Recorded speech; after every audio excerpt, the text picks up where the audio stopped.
മനുഷ്യൻ സർവശക്തനാണ്. അവൻ്റെ കീഴിലാണ് സർവചരാചരങ്ങളും എന്ന് വിശ്വസിക്കുന്നവനാണ് മനുഷ്യൻ.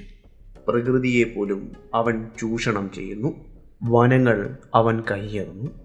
വനത്തിൻ്റെ സംരക്ഷണയിലാണ് വന്യമൃഗങ്ങൾ. എപ്പോഴാണോ മനുഷ്യൻ വനങ്ങൾ കയ്യേറി കൃഷിയിടങ്ങളും വീടുകളും വയ്ക്കുന്നു, അപ്പോൾ വനമിറങ്ങിയുള്ള മൃഗങ്ങളുടെ ശല്യവും മനുഷ്യനുമേൽ ദിനംപ്രതി കൂടിക്കൊണ്ടിരിക്കുന്നു. വന്യജീവികളുടെ ആവാസ വ്യവസ്ഥയെ തന്നെ ബാധിക്കുമ്പോഴാണ് വനമിറങ്ങി വന്യജീവികൾ കൂടുതലും ഗ്രാമങ്ങളെയും മറ്റ് സ്ഥലങ്ങളെയും അവൻ കീഴ്പ്പെടുത്തുവാൻ ശ്രമിക്കുന്നത്. നമ്മൾ ഇന്ന് പറയുവാൻ പോകുന്നത് വേട്ടക്കാരൻ ധാമിയുടെ ഒരു കഥയാണ്. ഒരുപാട് കാലങ്ങൾക്ക് ശേഷമാണ് അദ്ദേഹത്തിൻ്റെ ഒരു വേട്ടക്കഥ നമ്മൾ ചെയ്യുവാൻ പോകുന്നത്. ഇനിയും കൂടുതൽ കാര്യങ്ങൾ പറഞ്ഞ് ഞാൻ നിങ്ങളെ മുഷിപ്പിക്കുന്നില്ല. കഥ പറയുന്നതിന് മുന്നേ ഒരു കാര്യം ഞാൻ നിങ്ങളോട് പറഞ്ഞോട്ടെ. നിങ്ങൾ ആദ്യമായിട്ടാണ് എൻ്റെ ഈ ചാനൽ അല്ലെങ്കിൽ ഈ കഥ കേൾക്കുന്നതെങ്കിൽ നമ്മൾ ഇങ്ങനെയുള്ള കഥകളാണ് നമ്മുടെ ചാനലിൽ അപ്ലോഡ് ചെയ്യുന്നത്. നിങ്ങൾക്ക് കഥകൾ ഇഷ്ടമാണെങ്കിൽ ഈ ചാനൽ ഒന്ന് സബ്സ്ക്രൈബ് ചെയ്യുക. അതുപോലെ തന്നെ നിങ്ങളുടെ കൂട്ടുകാർക്കും കഥകൾ ഇഷ്ടമാണെങ്കിൽ അവർക്കും ഒന്ന് ഷെയർ ചെയ്ത് കൊടുക്കുക. കൂടുതൽ കാര്യങ്ങൾ പറഞ്ഞ് ഞാൻ നിങ്ങളെ മുഷിപ്പിക്കുവാൻ ആഗ്രഹിക്കുന്നില്ല. ഇനിയും നമുക്ക് നേരെ കഥയിലേക്ക് പോകാം.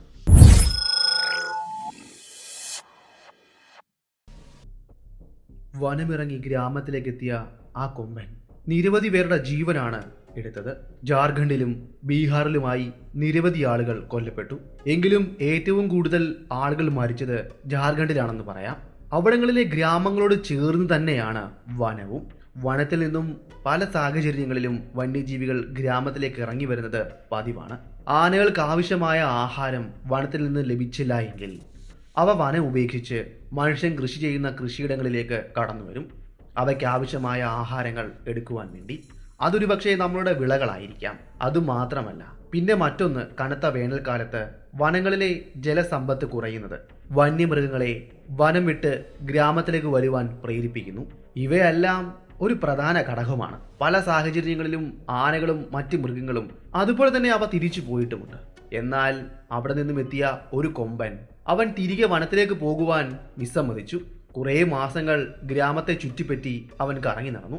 പിന്നെ 2 മാസങ്ങൾ കൊണ്ട് അവൻ നിരവധി പേരുടെ ജീവനെടുത്തു. ഏകദേശം 12 പേരാണ് അവന് ഇരയായി തീർന്നത്. അവിടുത്തെ ആളുകളും വനംവകുപ്പ് ഉദ്യോഗസ്ഥരും പറയുന്നത് പ്രകാരം ആ കാട്ടാന മസ്തെന്ന ഒരവസ്ഥയിലായിരുന്നു. ഈ അവസ്ഥയിൽ എത്തിച്ചേരുന്ന ആനകൾ അക്രമാസക്തരാകും. അവർക്ക് മുന്നിൽ എത്തിപ്പെടുന്നവയെല്ലാം അവ നിശേഷം നശിപ്പിക്കും. അത് മനുഷ്യരായാലും മറ്റു വസ്തുക്കളായാലും. പഹാരീസ് എന്ന ട്രൈബൽ വിഭാഗത്തിൽപ്പെടുന്ന ആളുകളാണ് ഏറ്റവും കൂടുതൽ അവൻ്റെ ഇരയായി തീർന്നിരിക്കുന്നത്. ഈ സംഭവങ്ങൾ അത്രയും അരങ്ങേറിയത്. അവിടുത്തെ ആളുകൾ പറയുന്നത് ഇങ്ങനെയാണ്: നിരവധി തവണ ആ കാട്ടാനെ അവിടുത്തെ ആളുകൾ ഗ്രാമത്തിന് സമീപത്തും ഗ്രാമത്തിലും അതുപോലെ വനപ്രദേശത്തിലും എല്ലാം വെച്ച് കണ്ടിട്ടുണ്ട്. അപ്പോഴൊന്നും അവൻ ഇത്രയും അക്രമകാരി ആയിരുന്നില്ല. അതുകൊണ്ട് തന്നെ ആദ്യകാലങ്ങളിലെ പേടി പതിയെ പതിയെ ആളുകൾക്ക് വിട്ടൊഴിയുകയായിരുന്നു. പിന്നെ ഏകദേശം 2-3 മാസങ്ങൾക്കപ്പുറമാണ് ആന ഇങ്ങനെയുള്ള ക്രൂരകൃത്യങ്ങൾക്ക് ചുക്കാൻ പിടിക്കുവാൻ തുടങ്ങിയത്. ട്രൈബൽ വിഭാഗങ്ങൾ താമസിക്കുന്ന വന അതിർത്തി അവൻ പൂർണ്ണമായും കയ്യേറി. നിരവധി പേരെ കൊന്നു. കുറച്ചു പേർക്ക് പരിക്ക് പറ്റി. സാരമായ പരിക്ക് പറ്റിയവരും ഗുരുതരമായ അവസ്ഥയിൽ കിടപ്പായവരുമുണ്ട്. ആനയുടെ അടയാളം പറയുന്നത് ഇങ്ങനെയാണ്: സാമാന്യം വലിപ്പമുള്ള ഒരു കാട്ടാന, കറുത്ത നിറം. അത്രയും കറുത്ത നിറമുള്ള ഒരു ആനയെ അവിടുത്തെ ആളുകൾ ഇതിനു മുന്നേ ആ ഭാഗത്തൊന്നും കണ്ടിട്ടില്ല. എന്നാൽ അവിടെ ഉണ്ടായിരുന്ന പഴയൊരു ഗ്രാമത്തിലെ തലമുതിർന്ന ഒരാൾ വഴി മറ്റൊരു വിവരം കൂടി അറിയുവാൻ സാധിച്ചിരുന്നു. പണ്ടെപ്പോഴോ അയാൾ വനത്തിലേക്ക് തേൻ ശേഖരിക്കുവാൻ പോയ സമയത്ത് ഒരു ആനക്കൂട്ടത്തിനിടയിൽ ഇത്രയും കറുത്ത ഒരു ചെറിയ ആനയെ കണ്ടതായി അയാൾ പറഞ്ഞു. അതങ്ങ് വർഷങ്ങൾക്ക് മുന്നെയാണ്. ഒരു വട്ടം കണ്ടു കഴിഞ്ഞാൽ ആരും ആ ആനയെ പിന്നെ മറക്കില്ല. അത്രയ്ക്കും സൗന്ദര്യവും ഐശ്വര്യവും ഗൗരവവും നിറഞ്ഞതാണ് അവൻ്റെ രൂപം. ആർക്കും അങ്ങനെ പെട്ടെന്ന് മറന്നു കളയുവാൻ പറ്റുന്നതല്ല. എന്തെങ്കിലും കാരണത്താൽ ആ കൂട്ടത്തിൽ നിന്നും ഓടിക്കപ്പെട്ടവനോ അല്ലെങ്കിൽ ഓടി വന്നവനോ ആണിവൻ. അല്ലെങ്കിൽ കൂട്ടത്തിൽ നിന്നും വഴിതെറ്റി ഇവിടെ എത്തിപ്പെട്ടവൻ. വനത്തിന് സമീപത്തായി സ്ഥിതി ചെയ്യുന്ന ആദിവാസി ഊരിൽ നിന്നും ഭോഗ് എന്ന ഒരാൾ വനത്തിനുള്ളിലേക്ക് തേൻ ശേഖരിക്കുവാൻ വേണ്ടി പോയിരുന്നു. അയാളെ വളരെ ക്രൂരമായി ആന ആക്രമിച്ചു. ഏകദേശം വൈകുന്നേരമായപ്പോഴേക്കും തേൻ ശേഖരിച്ചു മടങ്ങി വരുന്ന ഒരു സംഘമാണ് ഭോങ്കിന്റെ ശരീരം കണ്ടെത്തിയത്. ജീവൻ അവശേഷിക്കുന്നുണ്ടായിരുന്നു. ആന അയാളെ തുമ്പിക്കൈ കൊണ്ട് ചുഴറ്റി ദൂരേക്ക് വലിച്ചെറിഞ്ഞതാണ്. അയാൾ ശക്തമായി വന്നടിച്ചത് അവിടെ ഉണ്ടായിരുന്ന ഒരു മരത്തിലും. നട്ടല് തകർന്ന് അനങ്ങാൻ കഴിയാതെ അയാൾ ആ മരത്തിന്റെ അടിയിൽ തന്നെ അങ്ങനെ കിടന്നു. ബോങ്കിന്റെ സുഹൃത്തുക്കൾ അയാൾക്കരികിലേക്ക് ഓടി വന്നു. അയാളെ അവിടെ നിന്നും എടുത്തുകൊണ്ട് തങ്ങളുടെ ഗ്രാമത്തിലേക്ക് കൊണ്ടുപോയി. ചോര ഒലിച്ചിറങ്ങുന്ന അവസ്ഥയിലായിരുന്നു അപ്പോൾ ബോങ് ഉണ്ടായിരുന്നത്. വേണ്ടത്ര ചികിത്സകൾ അവിടുത്തെ ആളുകൾ നൽകി. അവന് പൂർണ്ണമായും ചലനശേഷി നഷ്ടപ്പെട്ടു. നട്ടല് തകർന്നു പോയതുകൊണ്ട് ഇനി ഒരിക്കലും അവൻ നടക്കുകയില്ല എന്ന് അവിടുത്തെ ആളുകൾ പറഞ്ഞു. അവൻ പൂർണ്ണമായും കിടപ്പിലായി. സംഭവിച്ചത് എന്താണെന്ന് അവൻ ആളുകളോട് പറഞ്ഞു. അവൻ തേൻ ശേഖരിക്കുവാൻ വേണ്ടി വനത്തിനുള്ളിലൂടെ തേനീച്ച കൂടുകൾ തിരഞ്ഞ് നടക്കുകയായിരുന്നു. വലിയ പൊക്കമുള്ള മരത്തിലെല്ലാം കൂടുകൂട്ടുന്ന തേനീച്ചകളെയാണ് അവൻ നോക്കിയിരുന്നത്. അങ്ങനെ അവൻ എന്നും പോകാത്ത വഴി, ആരും മാസങ്ങളായി എത്തി നോക്കാത്ത പാതവഴിയായിരുന്നു അവൻ നടന്നു പോയിക്കൊണ്ടിരുന്നത്. അവൻ നടന്നു പോയപ്പോൾ അവൻ എത്തിച്ചേർന്നത് ഒരു വലിയ മരത്തിന്റെ ചുവട്ടിലായിരുന്നു. ആ വലിയ മരത്തിന്റെ ചുവട്ടിൽ നിന്ന് മുകളിലോട്ട് നോക്കുകയാണെങ്കിൽ ഒരു വലിയ തേനീച്ചക്കൂട് കാണുവാൻ സാധിക്കും. മാസങ്ങൾ കൊണ്ട് തേനീച്ചകൾ തേൻ ശേഖരിച്ചുണ്ടാക്കിയ ഒരു വലിയ തേനീച്ചക്കൂട്. വലിയൊരു മരത്തിൻ്റെ കൊമ്പിൽ നിന്നും താഴേക്ക് അടകെട്ടി നിർമ്മിച്ചിരിക്കുന്ന വലിയ തേനീച്ചക്കൂട്. അവനാവും വേഗം ആ തേനീച്ചക്കൂട് കൈക്കലാക്കുവാൻ വേണ്ടി മരത്തിൻ്റെ മുകളിലേക്ക് കയറി. തൻ്റെ കൈവശമുണ്ടായിരുന്ന പുല്ലുകളും ഇലകളും കൊണ്ട് കെട്ടിയ പന്തത്തിന് പതിയെ തീ കൊളുത്തി അണച്ചു. കട്ടപ്പുക ആ കൂടിൻ്റെ അടിയിൽ നിന്നും മുകളിലേക്ക് കൊടുത്തു. തേനീച്ചകൾ പാറിപ്പറന്ന് നാലുപാടും ചിതറി. തേനീച്ചകൾ കൂടിഴിഞ്ഞ് പാറിപ്പോയ സമയം തൻ്റെ കൈവശമുണ്ടായിരുന്ന മൂർച്ചയേറിയ ഒരു കത്തി കൊണ്ട് പതിയെ അട മുറിച്ചെടുത്തു. തൻ്റെ കൈവശമുണ്ടായിരുന്ന വലിയൊരു തുണിയിലേക്ക് അതിട്ടു. അതിനുശേഷം അത് പിഴിഞ്ഞ് പതിയെ തൻ്റെ കൈവശമുണ്ടായിരുന്ന മുളയിലേക്ക് ഒഴിച്ചു. തൻ്റെ ആവശ്യത്തിന് വേണ്ട തേൻ ശേഖരിച്ച ശേഷം ബാക്കി തേനീച്ചക്കൂട് അവിടെ അവശേഷിപ്പിച്ച് അവൻ പതിയെ മരത്തിൽ നിന്നും താഴേക്കിറങ്ങി മുന്നിലേക്ക് പതിയെ നടന്നു. തൻ്റെ പിന്നാലെ ആരോ നടന്നു വരുന്നതായി തനിക്ക് തോന്നി. പതുക്കെ ഒന്ന് തിരിഞ്ഞു നോക്കി. തനിക്കരികിൽ കുറച്ചടികൾ വ്യത്യാസത്തിൽ ഒരു കറുത്ത രൂപം തന്നെ നോക്കി നിൽക്കുന്നു. അപ്പോൾ സമയം ഏകദേശം ഉച്ച കഴിഞ്ഞ് കാണണം. എങ്കിലും ഇടതൂർന്നു നിൽക്കുന്ന മരങ്ങളുടെ ഇലകളാലും ശാഖകളാലും അവിടേക്ക് പ്രകാശം അരിച്ചു വരുന്നുണ്ടായിരുന്നില്ല. സന്ധ്യ ആയതിൻ്റെ പ്രതീതിയായിരുന്നു അവനപ്പം തോന്നിയത്. എങ്കിലും ആനയുടെ രൂപം വളരെ കൃത്യമായി തന്നെ അവൻ കണ്ടു. ഒന്ന് പതറി. പക്ഷേ വനത്തിന് അരികിൽ വെച്ച് സാധാരണയായി കാണുന്ന ആന തന്നെ ആയിരുന്നു അവൻ. അതിനാൽ കുറച്ചു ഭയം അവൻ്റെ ഉള്ളിൽ കുറഞ്ഞു. പിന്നെ ഒട്ടും മൈൻഡാക്കാത്ത പോലെ അവൻ തിരിഞ്ഞു നടന്നു. ആന ഒന്ന് മുരണ്ടു. തുമ്പിക്കൈ ഉയർത്തി ഒന്ന് ചിഹ്നം വിളിച്ചു. അത് കേട്ടതും പന്തികേട് മനസ്സിലായ ബോങ് അവിടെ നിന്നും ഓടി. തൻ്റെ തേൻ തുളുമ്പി പോകുന്നുണ്ടായിരുന്നു. അതൊന്നും കാര്യമാക്കാതെ ഗ്രാമം ലക്ഷ്യമാക്കി ഓടി. ആനയും തൻ്റെ തൊട്ടു പിന്നാലെ ചാർജ് ചെയ്തു വരുന്നുണ്ടായിരുന്നു. ബോങ് ആവും വേഗം അവിടെ നിന്ന് കുതിച്ചോടി. എന്നാൽ ആനയുടെ വേഗത്തിന് മുന്നിൽ അവൻ തോറ്റുപോയി. ആന തൻ്റെ തുമ്പിക്കൈ കൊണ്ട് അവൻ്റെ പുറത്ത് അടിച്ചു. ബോങ് ദൂരേക്ക് തെറിച്ചു വീണു. ബോങ് അവിടെ നിന്നും എഴുന്നേറ്റ് ഓടാൻ തുടങ്ങിയ സമയം തന്നെ ആന തൻ്റെ അരികിലേക്ക് ചാർജ് ചെയ്ത് എത്തിയിരുന്നു. ആന തൻ്റെ തുമ്പിക്കൈ കൊണ്ട് അവൻ്റെ കാലിൽ പിടിച്ച് ചുഴറ്റി ദൂരേക്ക് വലിച്ചെറിഞ്ഞു. വലിച്ചേറിൽ താൻ ചെന്ന് വീണത് ഒരു വലിയ മരത്തിൻ്റെ മുകളിലേക്കായിരുന്നു. മരത്തിലിടിച്ച് താൻ നിലത്തേക്ക് വീണു. അവിടെ നിന്ന് മുരുണ്ട് താഴേക്കും. ആ മരത്തിൽ ഇടിച്ചപ്പോൾ തന്നെ നട്ടല് തകർന്നുപോയി. തൻ്റെ ബോധം നഷ്ടപ്പെട്ടു. പിന്നെ ബോധം വീണപ്പോൾ താൻ ഇവിടെ കിടക്കുന്നതാണ് കണ്ടതെന്ന് ബോങ് പറഞ്ഞു. ഇത്രയും പറഞ്ഞ ശേഷം അയാൾ ഒന്ന് എഴുന്നേൽക്കാൻ നോക്കി. തന്നെ കൊണ്ടാവുന്നില്ല. തൻ്റെ കണ്ണുകൾ നിറഞ്ഞു. ആളുകൾ പറഞ്ഞു, വൈദ്യന്മാർ പറഞ്ഞു, താങ്കൾക്ക് ഇനിയും ഒരിക്കലും പഴയതുപോലെ ആകുവാൻ കഴിയില്ല.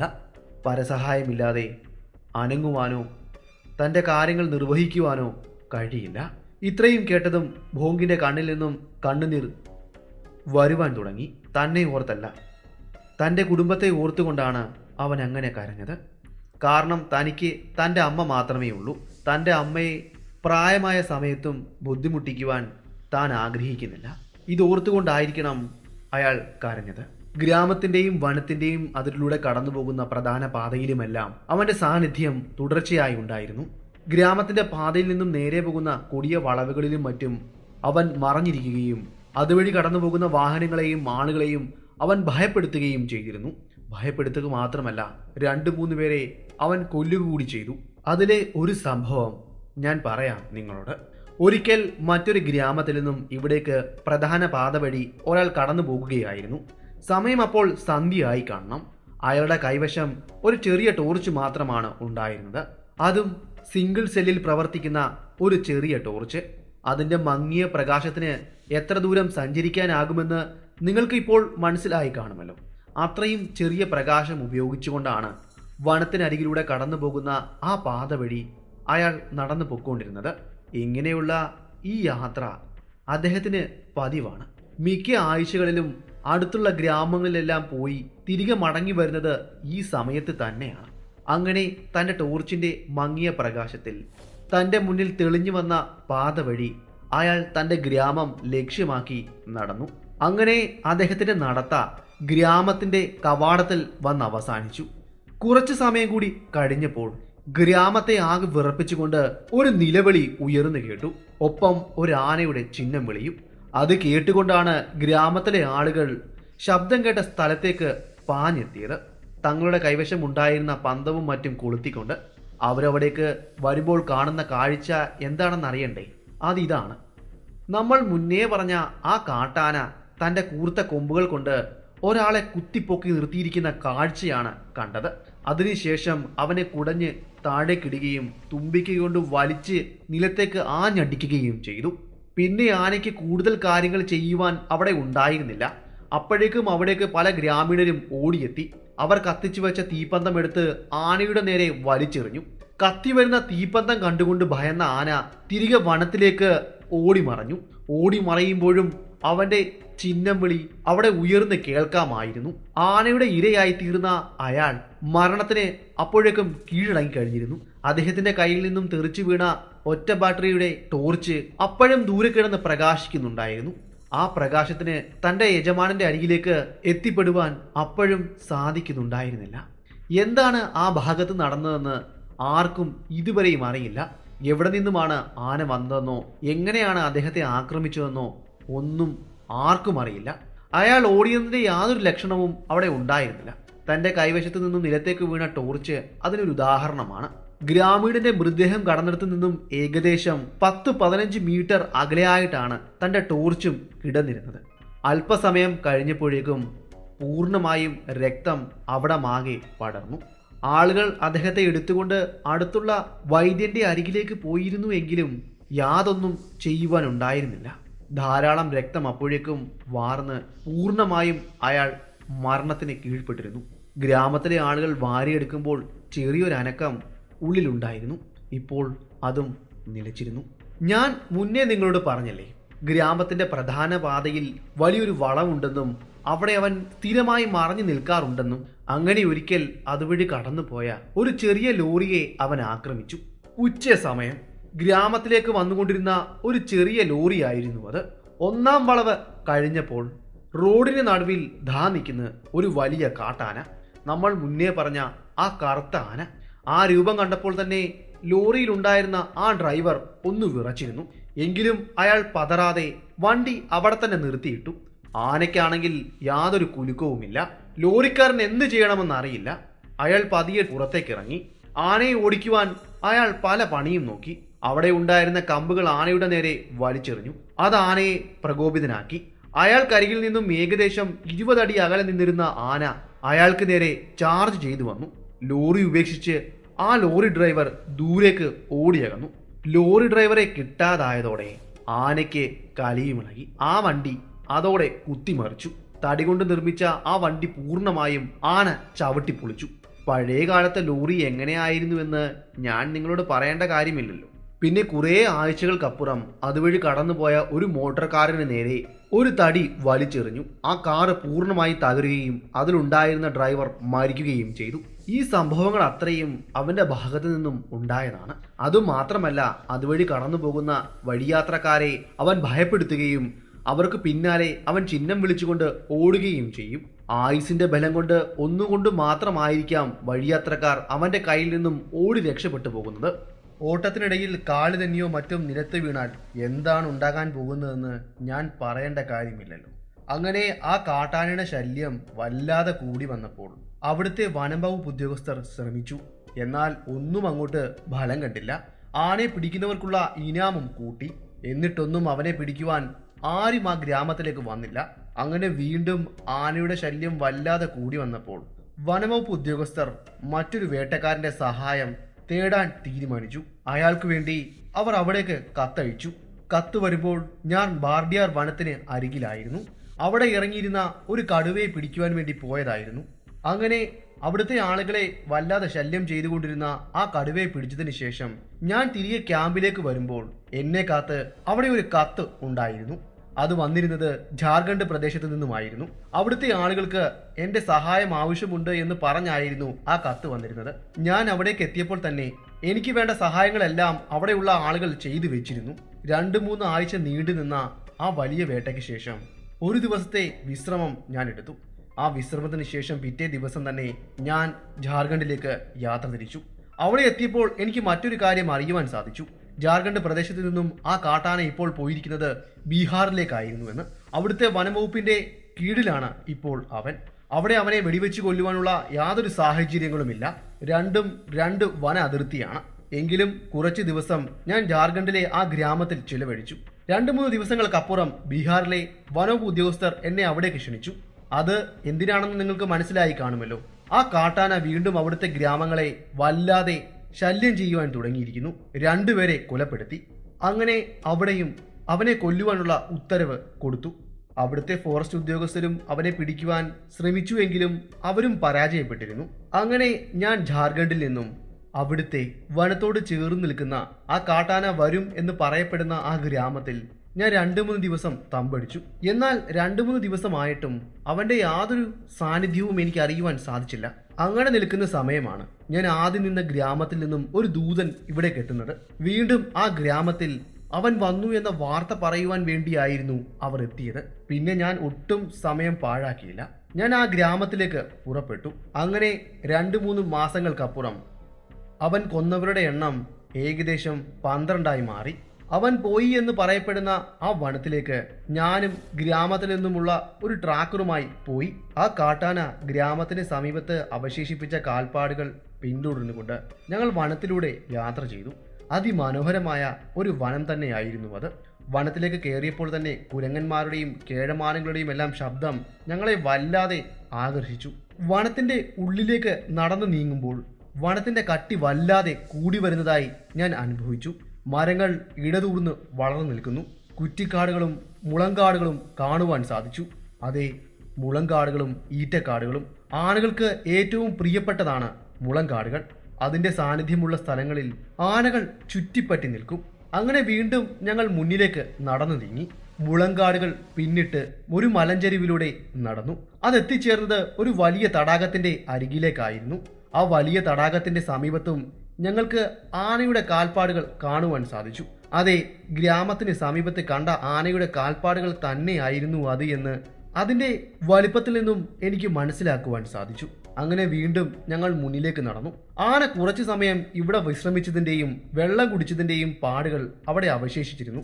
അവിടെ നിന്നും കുറച്ചുകൂടി മുന്നിലേക്ക് പോയപ്പോൾ ആനയുടെ കാൽപ്പാടുകൾ പൂർണ്ണമായും അപ്രത്യക്ഷമായി. പിന്നീട് അവൻ ഏത് ദിക്കിലേക്കാണ് പോയതെന്ന് ഞങ്ങൾക്ക് മനസ്സിലാക്കുവാൻ സാധിച്ചില്ല. എങ്കിലും ഞങ്ങൾ മുന്നിലേക്കുള്ള പാതയിലൂടെ മുന്നിലേക്ക് നടന്നു. ഒരു മലഞ്ചരിവിലൂടെ മുകളിലേക്കാണ്. ഞങ്ങൾ ഏറ്റവും മുകളിൽ എത്തിച്ചേർന്നു. അവിടെ നിന്ന് ദൂരേക്ക് നോക്കുകയാണെങ്കിൽ ധാരാളം മരങ്ങളുടെ തലയെടുപ്പുകൾ കാണുവാൻ സാധിക്കും. അതിനിടയിലൂടെ ആനയെ നിരീക്ഷിക്കുക എന്നത് അസംഭവ്യമാണ്. ഒരിക്കലും ഒന്നിനെയും കാണുവാൻ സാധിക്കുകയില്ല. ഇടതൂർന്നു നിൽക്കുന്ന മരങ്ങളാണ് അവിടെ ഉണ്ടായിരുന്നത്. ഞങ്ങൾ പതിയെ മുന്നിൽ കണ്ട വഴിയിലൂടെ താഴേക്ക് നടന്നു. മലയിറങ്ങി മലഞ്ചരിവിലൂടെ മല അടിവാരത്തിലേക്ക് താഴേക്ക് ചെന്ന് വീണ്ടും ആ പാത അവസാനിച്ചു. രാവിലെ തുടങ്ങിയ ആ യാത്ര വന്ന് അവസാനിച്ചത് ഏകദേശം ഉച്ച കഴിഞ്ഞതോടെയാണ്. ഞങ്ങൾ അന്വേഷണം അവസാനിപ്പിച്ച് തിരികെ ഗ്രാമത്തിലേക്ക് മടങ്ങി. വൈകുന്നേരമായപ്പോഴേക്കും ഞങ്ങൾ ഗ്രാമത്തിൽ എത്തിച്ചേർന്നു. ആന അവസാനമായി അവന്റെ ക്രൂരതയ്ക്ക് ഇരയാക്കിയ ഗ്രാമീണന്റെ വീട്ടിലേക്കാണ് ഞാൻ ചെന്നത്.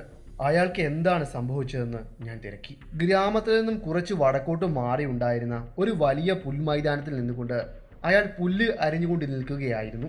അങ്ങനെ പുല്ല് അരിഞ്ഞുകൊണ്ട് നിന്ന സമയമാണ് വനമിറങ്ങി അയാൾക്കരികിലേക്ക് വരികയും ആനച്ചൂര് മനസ്സിലാക്കിയ അയാൾ അവിടെ നിന്നും എഴുന്നേൽക്കുന്നതിന് മുന്നേ തന്നെ തന്റെ തുമ്പിക്കൈ ചുരുട്ടി അയാളുടെ തലയ്ക്ക് അടിക്കുകയും ഒരുമിച്ചായിരുന്നു. അപ്പോൾ തന്നെ പെടലി ഒടിഞ്ഞ് അയാൾ നിലത്തേക്ക് വീണു. ഈ കാഴ്ച അത്രയും ഗ്രാമത്തിന്റെ അരികിൽ നിന്നുകൊണ്ട് ആളുകൾ കണ്ടുകൊണ്ട് നിന്നു. അവർ ഉച്ചത്തിൽ അലറുകയും അവിടെ കടന്ന കല്ലും കമ്പുമെല്ലാം ആനയ്ക്കുമേൽ വലിച്ചെറിയുകയും ചെയ്തു. അത് കണ്ടുകൊണ്ടായിരിക്കണം ആന വീണ്ടും പ്രകോപിതനായത്. ആന അവർക്ക് നേരെയും ചാർജ് ചെയ്തെടുത്തു. അവരെങ്ങനെയൊക്കെയോ ഓടി ഗ്രാമത്തിലേക്ക് കയറി അവരുടെ കുടിലുകൾക്കുള്ളിലേക്ക് കയറി മറഞ്ഞു. ആന അധിക സമയം ഗ്രാമത്തിൽ നിന്നില്ല. അല്പസമയം ഗ്രാമത്തിൽ ചെലവഴിച്ച ശേഷം അവൻ വീണ്ടും വനത്തിലേക്ക് പ്രവേശിച്ചു. ഇത്രയായിരുന്നു അവിടെ നടന്നതെന്ന് ഗ്രാമത്തിലുള്ളവർ പറഞ്ഞു. അങ്ങനെ അവരോട് സംസാരിച്ചു നിൽക്കുമ്പോൾ ആ ദുഃഖവാർത്ത ഞങ്ങളെ തേടിയെത്തി. ആനയുടെ ആക്രമണത്തിന് രാവിലെ ഇരയായ അയാൾ മരിച്ചു എന്ന വാർത്തയായിരുന്നു അറിയിച്ചത്. ആന അവന്റെ തുമ്പിക്കൈ ഉയർത്തി അയാളുടെ തലയിലേക്ക് അടിക്കുകയായിരുന്നു. അടിയുടെ ശക്തിയാൽ തല തകരുകയും പെടലിയൊടിയുകയും ചെയ്തു. മരണകാരണം ആന്തരിക രക്തസ്രാവം എന്നാണ് ആളുകൾ പറഞ്ഞത്. പിറ്റേന്ന് സൂര്യൻ ഉദിച്ചുയർന്നപ്പോൾ തന്നെ ഞാനും ഗ്രാമത്തിലുള്ള ഒരാളും കൂടി ആന കാണുവാൻ സാധ്യതയുള്ള നമ്മൾ തലേ ദിവസം പോയ ആ വലിയ തടാകത്തിന്റെ അരികിലേക്ക് പോയി. 8-9 മണി ആയപ്പോഴേക്കും ഞങ്ങൾ ആ തടാകത്തിന്റെ അരികിൽ എത്തിച്ചേർന്നു. തടാകത്തിന്റെ അരികിൽ നിന്നും ഏകദേശം 10-25 അടി മാറി നിന്നിരുന്ന ഒരു വലിയ മരത്തിലേക്ക് വലിഞ്ഞു കയറുകയും അതിന്റെ വലിയൊരു കൊമ്പിൽ ഞങ്ങൾ ഇരിക്കുകയും ചെയ്തു. കുറച്ചു സമയം കഴിഞ്ഞപ്പോഴേക്കും ഞങ്ങൾ ഉദ്ദേശിച്ച ആന ആ വലിയ തടാകത്തിന്റെ അരികിലേക്ക് വനമിറങ്ങി വരുന്നത് ഞങ്ങൾ കണ്ടു. അവിടുത്തെ ആളുകൾ പറഞ്ഞത് ശരിയാണ്. ഞാനും കണ്ടിട്ടില്ല ഇത്രയും കറുത്ത നിറമുള്ള ഒരാനയെ. അവന്റെ ശരീരത്തിലെ ആ വെള്ളക്കൊമ്പുകൾ അത് എടുത്തു നിൽക്കുന്നു. അതിമനോഹരമായ കാഴ്ച തന്നെയായിരുന്നു എൻ്റെ കണ്ണുകൾക്ക് അത് ഏകിയത്. ഞങ്ങൾ പ്രതീക്ഷിച്ച സ്ഥലത്തേക്കായിരുന്നില്ല ആന വന്നത്. ഞങ്ങൾക്കരികിൽ നിന്നും ഒരുപാട് ദൂരെ അകലെയായിരുന്നു ആന നിന്ന് വെള്ളം കുടിച്ചുകൊണ്ടിരുന്നത്. വെള്ളം കുടിച്ചു കഴിഞ്ഞാൽ അവൻ തിരികെ വനത്തിലേക്ക് പോകും. ഞാൻ പതിയെ ആ മരത്തിൽ നിന്നും താഴേക്കിറങ്ങി ആനയുടെ അരികിലേക്ക് പതിയെ തോക്ക് ചൂണ്ടി നടന്നു. തോക്കിന്റെ സേഫ്റ്റി ക്യാപ്പ് റിമൂവ് ചെയ്തു. തോക്ക് റീലോഡ് ചെയ്തു. ആനയ്ക്കരികിലേക്ക് അവന്റെ നേരെ തോക്ക് ചൂണ്ടി ഞാൻ നടന്നു. ഞാനും ആനയും തമ്മിലുള്ള ദൂരം എൻ്റെ തോക്കിന്റെ റേഞ്ചിനുള്ളിലായപ്പോഴേക്കും ഞാൻ കാഞ്ചി വലിച്ചു. വലിയ ശബ്ദത്തോടെ ആ തിര അവന്റെ പുറത്തേക്ക് വന്ന് തറച്ചു കയറി. ഞാൻ പെട്ടെന്ന് വീണ്ടും തോക്കിന്റെ ബോൾട്ട് വലിച്ചു വിട്ടു. വീണ്ടും റൈഫില് അവന് നേരെ ചൂണ്ടി. അവൻ എനിക്ക് നേരെ ചാർജ് ചെയ്ത് വരുമെന്നാണ് ഞാൻ കരുതിയത്.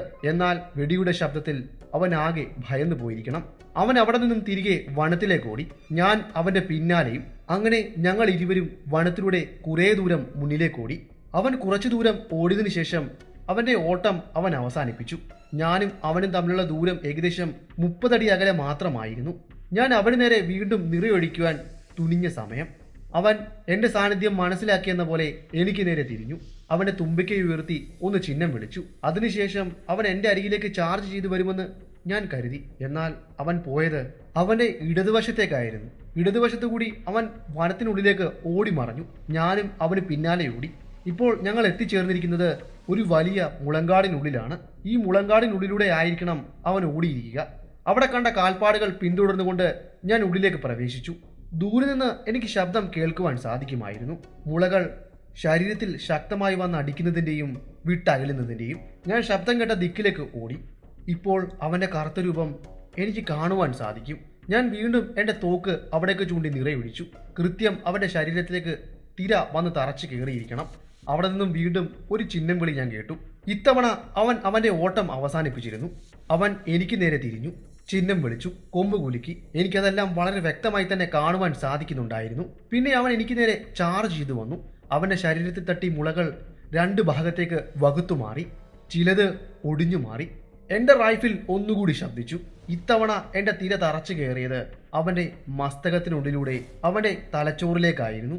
ആന മുന്നിലേക്കാഞ്ഞ് അവൻ്റെ കൊമ്പുകൾ നിലത്ത് കുത്തിയിരുന്നു. പിന്നെ മുളകൾക്ക് മുകളിലേക്ക് അവൻ മറിഞ്ഞു വീണു. അവൻ്റെ വീഴ്ചയിൽ മുളകൾ താറുമാറായി. അവൻ്റെ അനക്കം പൂർണ്ണമായും നിലച്ച ശേഷം ഞാൻ അവിടെ നിന്നും തിരികെ ആ ജലാശയത്തിൻ്റെ അരികിലേക്ക് നടന്നു. അവിടെ ഞാൻ ഇരുത്തിയിരുന്ന ആ ഗ്രാമീണനെ കണ്ടു. കാര്യം പറഞ്ഞു. അയാളും ഞാനും ആ ചത്തുകിടന്ന ആനയുടെ അരികിലേക്ക് വന്നു. ഗ്രാമീണനെ ആ ആനയെ കാണിച്ചു കൊടുത്തു. അനക്കമറ്റ് അവന് മുന്നിൽ കിടക്കുന്ന ആ കൊലപാതകിയായ ഒറ്റയാനെ. അവൻ്റെ കണ്ണുകൾ നിറഞ്ഞു. അവൻ എന്നെ കെട്ടിപ്പിടിച്ചു. ഉച്ചയായപ്പോഴേക്കും ഞങ്ങൾ അവിടെ നിന്നും ഗ്രാമത്തിലേക്ക് മടങ്ങി. നേരം നന്നായി ഇരുട്ടി. കാവൽമാടത്തിലിരുന്ന 2 പേരും അത്താഴം കഴിക്കുവാൻ വേണ്ടി ഒരുങ്ങുകയാണ്. റാന്തൽ കത്തിച്ചു വെച്ചിരിക്കുന്നു. അതിൻ്റെ വെളിച്ചം അവിടെ ആകെ പ്രകാശം പരത്തി. അവർ കൊണ്ടുവന്ന ആ മൺകുടങ്ങളിൽ നിന്നും രാത്രി കഴിക്കുവാൻ വേണ്ടിയുള്ള ആഹാരം അവർ വിളമ്പിയെടുത്തു. അത് കഴിക്കുവാൻ തുടങ്ങി. കഴിക്കുന്നതിനിടയ്ക്ക് അവർ പരസ്പരം പറഞ്ഞു, ഇനിയുമിപ്പോൾ അവൻ വരികയില്ലായിരിക്കുമല്ലേ. അവർ മറ്റാരെയോ പ്രതീക്ഷിക്കുന്നത് പോലെയായിരുന്നു ആ സംസാരം അവിടെ ഉയർന്നത്. ശരിയാണ്, അവൻ വരാമെന്ന് പറഞ്ഞ സമയം ഇതിനോടകം കഴിഞ്ഞില്ലേ. ഒരുപക്ഷെ എന്തെങ്കിലും കാരണമുണ്ടായിരിക്കാം അവന്. അല്ലെങ്കിൽ തീർച്ചയായും അവൻ ഇവിടേക്ക് എത്തിയേനെ. കഴിഞ്ഞ ദിവസം വന്നപ്പോഴല്ലേ അവൻ പറഞ്ഞത് അവൻ്റെ മകന് സുഖമില്ല എന്ന്. ചിലപ്പോൾ വയ്യാഴിക വല്ലതും കൂടിക്കാണും. അതുകൊണ്ടായിരിക്കാം അവൻ ഇന്ന് രാത്രിയിൽ ഈ കാവൽമാടത്തിലേക്ക് വരാഞ്ഞത്. എന്തായാലും നേരമൊന്ന് വെളുക്കട്ടെ, നമുക്കവൻ്റെ കൂരയിലേക്ക് പോകാം. എന്താണ് കാര്യമെന്ന് നമുക്ക് ചോദിച്ച് മനസ്സിലാക്കാം. ഇപ്പോൾ നമുക്ക് ഭക്ഷണം കഴിക്കാം. അതിനുശേഷം പതിയെ തല ചായ്ച്ച് കിടക്കാം.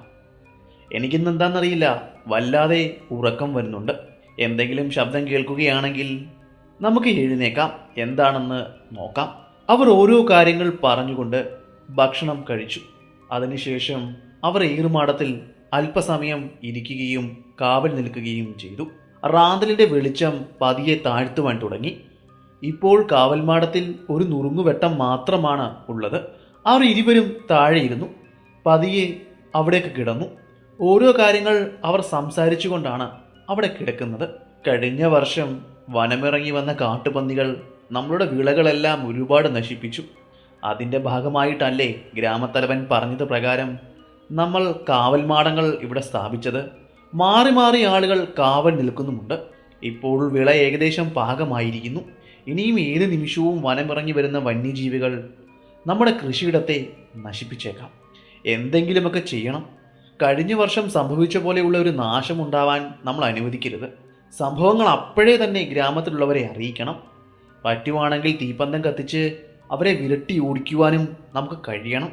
അങ്ങനെ ഓരോ കാര്യങ്ങൾ സംസാരിച്ച് നിൽക്കുന്ന സമയമാണ് കൃഷിയിടത്തിൻ്റെ അങ്ങേ തലയ്ക്കിൽ നിന്നും, അതായത് വനത്തോട് ചേർന്ന് നിൽക്കുന്ന ഭാഗത്ത് നിന്നും ഒരനക്കം അവർ കേട്ടത്. അത് മറ്റൊന്നുമായിരുന്നില്ല, വൃക്ഷത്തിൻ്റെ ശിഖരം വലിച്ചിഴിഞ്ഞ് ഒടിക്കുന്നതിൻ്റെ ശബ്ദമായിരുന്നു അത്. വല്ലാത്തൊരു ശബ്ദം. സംഭവം എന്താണെന്ന് അവർക്ക് അപ്പോൾ തന്നെ മനസ്സിലായി. അവർ പരസ്പരം പറഞ്ഞു. കണ്ണുകളിൽ നോക്കി. കാട്ടാന വന്നിരിക്കുന്നു. ഇനിയും എന്താണ് സംഭവിക്കാൻ പോകുന്നതെന്ന് പറയണ്ടല്ലോ. വളരെ വേഗം റാന്തലിൻ്റെ തീ ഉയർത്തു. അതിൽ ഒരാൾ പറഞ്ഞു. അതിന് പ്രകാരം റാന്തലിൻ്റെ വെളിച്ചം തിരിപൊക്കി ഉയർത്തി കൂട്ടുകയും ചെയ്തു. അത് കഴിഞ്ഞ് അവരുടെ കൈവശമുണ്ടായ പന്തങ്ങളിൽ അവർ തീ കത്തിച്ചു. പന്തം ആഞ്ഞു വീശുകയും ഉച്ചത്തിൽ അലറുകയും ചെയ്തു. ആന വിരണ്ടോടുമെന്നാണ് അവർ കരുതിയത്. എന്നാൽ അതിന് വിപരീതമായ സംഭവമാണ് അവിടെ അന്ന് ഉണ്ടായത്. അവരുടെ ഉച്ചത്തിലുള്ള നിലവിളി കേട്ടുകൊണ്ട് കാട്ടാന തിരിഞ്ഞു വനത്തിലേക്ക് പോയില്ല. പകരം ശബ്ദം കേൾക്കുന്ന ദിക്കിലേക്ക് അവൻ പാഞ്ഞ് ചാർജ് ചെയ്തു വരികയാണ് ചെയ്തത്. മണ്ണിൽ ഉറപ്പിച്ച് നിർത്തിയ അതിലൊരു കാലിലേക്ക് അവൻ ശക്തമായി വന്നിടിച്ചു. അതിൻ്റെ പ്രകമ്പനം ആ കാവൽമാടത്തെ ഒന്നിളക്കി കുലുക്കി. അവൻ്റെ തുമ്പിക്കൈ കൊണ്ട് അതിലൊരു തൂണിൽ വരിഞ്ഞു പിടിക്കുകയും വലിച്ചൊടിക്കുവാൻ ശ്രമം നടത്തുകയും ചെയ്തു. അവൻ്റെ ശ്രമങ്ങൾക്ക് ഫലമായി കാവൽമാടം ആടി ഉലഞ്ഞു. അതിൽ നിന്നും ഒരാൾ നിലത്തേക്ക് ചാടുകയും വയലിലൂടെ നിലവിളിച്ചുകൊണ്ട് ഓടുകയും ചെയ്തു. അപ്പോഴേക്കും ആ കാവൽമാടം നിലം കുത്തിയിരുന്നു. അതിലുണ്ടായിരുന്ന മറ്റേയാൾ നിലത്തേക്ക് വീഴുകയും ഉച്ചത്തിൽ നിലവിളിച്ച് കരയുകയും ചെയ്തു. അതിനുശേഷം അയാൾ ഗ്രാമം ലക്ഷ്യമാക്കി ഓടുവാൻ തുടങ്ങിയ സമയം ആന അദ്ദേഹത്തിൻ്റെ കാലിൽ ചുറ്റിപ്പിടിച്ച് നിലത്തേക്ക് ആഞ്ഞടിച്ചു. ഒരു വലിയ നിലവിളി മാത്രമേ അപ്പോൾ ഉയർന്നു കേട്ടുള്ളൂ. അപ്പോഴേക്കും അയാളുടെ കൂടെ വന്ന മറ്റേയാൾ നിലവിളിച്ചുകൊണ്ട് ഗ്രാമത്തിലേക്ക് ഓടി തുടങ്ങിക്കഴിഞ്ഞിരുന്നു. അയാൾക്ക് പുറകെയും ആ കാട്ടാന ഏറെ ദൂരം ഓടിയെങ്കിലും അയാളെ പിടിക്കുവാൻ ആനയ്ക്ക് കഴിഞ്ഞില്ല. കലിയടങ്ങാത്ത അവൻ ഏറുമാടത്തിൻ്റെ അരികിലേക്ക് വരികയും അതിൻ്റെ തൂണ് വലിച്ചു പിടിച്ച് നിലത്തേക്കിടുകയും ചെയ്തു. നിലത്തടിച്ചു കൊന്ന ഗ്രാമീണൻ്റെ ശരീരം അവൻ വീണ്ടും ചവിട്ടി വലിച്ചു കീറി. അവൻ്റെ ദേഷ്യവും കലിയുമെല്ലാം അയാളുടെ ശരീരത്തിൽ തീർത്തു. അതിനുശേഷം അവനെക്കൊണ്ടാകുന്ന വിധത്തിൽ ആ കൃഷിയിടത്തിലും നാശനഷ്ടങ്ങൾ ഉണ്ടാക്കിയ ശേഷം അവൻ വനത്തിലേക്ക് തിരികെ മടങ്ങി. ഉച്ചത്തിൽ നിലവിളിച്ചുകൊണ്ട് ഗ്രാമത്തിലേക്ക് ഓടിയ അയാളുടെ നിലവിളി കേട്ടുകൊണ്ടാണ് ഗ്രാമത്തിലെ ആളുകൾ ഉണർന്നത്. ശബ്ദം കേട്ട ഭാഗത്തേക്ക് അവിടുത്തെ ആളുകൾ വളരെ വേഗം തന്നെ എത്തി. കാര്യം എന്താണെന്ന് ചോദിച്ചു. അപ്പോഴും അദ്ദേഹത്തിൻ്റെ മുഖത്തു നിന്നും ഭയം വിട്ടുമാറിയിട്ടില്ല. അയാൾ വല്ലാതെ വിറയ്ക്കുന്നുണ്ടായിരുന്നു, വേർക്കുന്നുണ്ടായിരുന്നു. കണ്ണുകൾ പുറത്തേക്ക് തെള്ളി നിൽക്കുന്നു. ഇപ്പോഴും അദ്ദേഹത്തിന് വിശ്വസിക്കുവാൻ സാധിക്കുന്നില്ല താൻ ജീവനോടെയുണ്ടെന്ന്. മരണത്തെ മുഖാമുഖം കണ്ട നിമിഷങ്ങളായിരുന്നുവല്ലോ അത്. അയാൾ പിച്ചും പേയും പറയുവാൻ തുടങ്ങി. അവൻ വന്നു, തകർത്തു, ചവിട്ടിക്കൊന്നു, വനത്തിലേക്ക് പോയി. കൃഷിയിടം തകർത്തു. എനിക്ക് വയ്യ, ഭയമാകുന്നു, പേടിയാകുന്നു. ഉച്ചത്തിൽ നിലവിളിച്ചു. ആളുകളാകും പോലെ അദ്ദേഹത്തെ ആശ്വസിപ്പിച്ചു. കാര്യം എന്താണെന്ന് ചോദിച്ചു. മനസ്സിലാക്കി.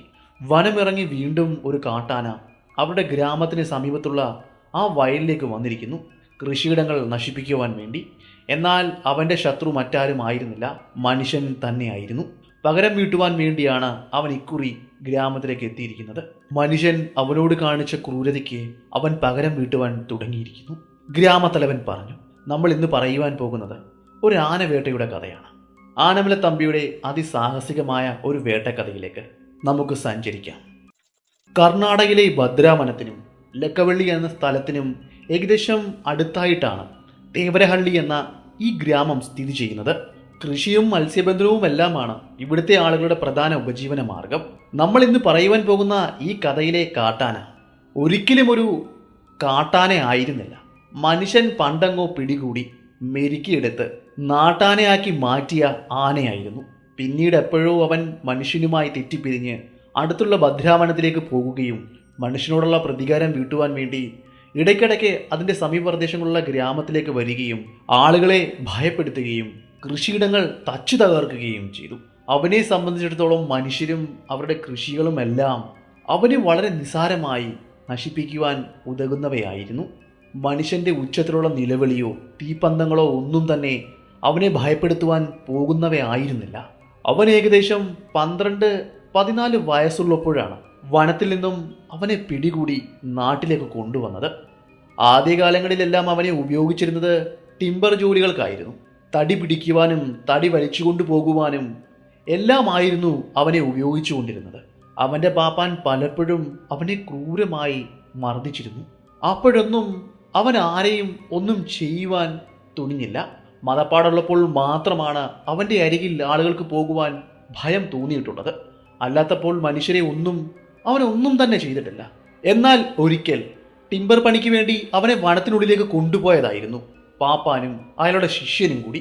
വനത്തിൽ നിന്നും വലിയൊരു മരം വലിച്ചു കൊണ്ടുവരുവാൻ വേണ്ടിയായിരുന്നു അവനെ അവിടേക്ക് കൊണ്ടുപോയത്. എന്നാൽ അവിടെ നടന്നത് മറ്റൊന്നായിരുന്നു. ആദ്യമൊക്കെ കുറച്ചു ദൂരം അവൻ ആ വലിയ മരം വലിച്ചു കെട്ടി കൊണ്ടുവന്നുവെങ്കിലും പിന്നീട് അത് വലിക്കുവാൻ അവൻ തയ്യാറായില്ല. അപ്പോഴാണ് അവൻ്റെ പാപ്പൻ വല്ലാതെ അയാളുടെ കൈവശമുണ്ടായിരുന്ന വടിവെച്ച് അവനെ തല്ലിയത്. അരിശം തോന്നിയ ആ കാട്ടാന പാപ്പാനെ തുമ്പിക്കൈയിൽ ചുരുട്ടി അടുത്തുണ്ടായിരുന്ന വലിയ മരത്തിലേക്ക് വലിച്ചെറിഞ്ഞു. അവിടെ ഉണ്ടായിരുന്ന ആ വലിയ പടുകൂറ്റം വൃക്ഷത്തിൻ്റെ തടിയിലേക്ക് പാപ്പാന്റെ തല വന്നടിക്കുകയും പൊളന്ന നിലത്തേക്ക് വീഴുകയും ചെയ്തു. അപ്പോൾ തന്നെ അയാൾ മരിച്ചു. ഈ കാഴ്ചയെല്ലാം അവൻ്റെ പുറത്തിരുന്നു കൊണ്ട് അവൻ്റെ ശിഷ്യൻ കാണുന്നുണ്ടായിരുന്നു. അവൻ ഭയം കൊണ്ട് വിറച്ചു. ആ കാട്ടാന തന്നെ തളച്ചിരുന്ന ചെങ്ങല പൊട്ടിച്ചുകൊണ്ട് അയാളെ പുറത്തിരുത്തിക്കൊണ്ട് അടുത്തുണ്ടായിരുന്ന ആ വലിയ വനത്തിലേക്ക് ഓടിപ്പോയി. എന്തു ചെയ്യണമെന്നറിയാതെ അവൻ ആനയുടെ പുറത്ത് തന്നെ അങ്ങനെയിരുന്നു. പിന്നെ എപ്പോഴോ വനത്തിനുള്ളിലേക്ക് പോയപ്പോൾ ഏതൊക്കെയോ മരത്തിൻ്റെ ശിഖരങ്ങളിൽ തട്ടി അവനും നിലത്തേക്ക് വീണു. എന്നാൽ വനത്തിനുള്ളിലേക്ക് ചാർജ് ചെയ്തു പോയ ആന പുറകിലേക്ക് മറഞ്ഞു വീണ അവനെ കാണുകയോ അവനെ ആക്രമിക്കുവാൻ തുനിയുകയോ ചെയ്തില്ല. എങ്ങനെയെങ്കിലുമെല്ലാം അവൻ അവിടെ നിന്നും വനത്തിനുള്ളിലേക്ക് ചാർജ് ചെയ്ത് പോകുക മാത്രമാണ് ചെയ്തത്. വനത്തിനുള്ളിൽ വീണ് തൻ്റെ ജീവൻ ദാനമായി കിട്ടിയ അയാളുടെ ശിഷ്യൻ തൻ്റെ ആശാന്റെ അരികിലേക്ക് ഓടിയെത്തി. രക്തം ഒലിച്ചിറങ്ങി ജീവന്റെ തുടിപ്പ് പോലും ഇല്ലാതെ അവിടെ കിടക്കുന്ന തൻ്റെ ആശാനെ കണ്ട് അവൻ പൊട്ടിക്കരഞ്ഞു. ഉച്ചത്തിൽ നിലവിളിച്ചു. എന്തു ചെയ്യണമെന്നറിയാതെ അവൻ അവിടെ നിന്നും തടിക്കൂപ്പിലേക്ക് ഓടി. കാര്യം അറിയിക്കുവാൻ വേണ്ടിയായിരുന്നു അവിടെ കൂടിയത്. അവിടെ ചെന്ന് അവിടെ ഉള്ളവരോടെല്ലാം കാര്യങ്ങളെല്ലാം പറഞ്ഞു. വനത്തിലേക്ക് ഓടിപ്പോയ ആനയെ പിടിക്കുവാൻ വേണ്ടി അവിടെ നിന്നും ഒരു സംഘം ആളുകൾ അവരുടെ ആനകളെയും കൊണ്ട് വന്നു. എങ്കിലും വനത്തിലേക്ക് ഓടി രക്ഷപ്പെട്ട അവനെ കണ്ടെത്തുവാൻ അവർക്കാർക്കും സാധിച്ചില്ല. വനത്തിലേക്ക് കയറിപ്പോകുന്ന ഈ സമയം അവന് ഏകദേശം 30-36 പ്രായമുണ്ട്.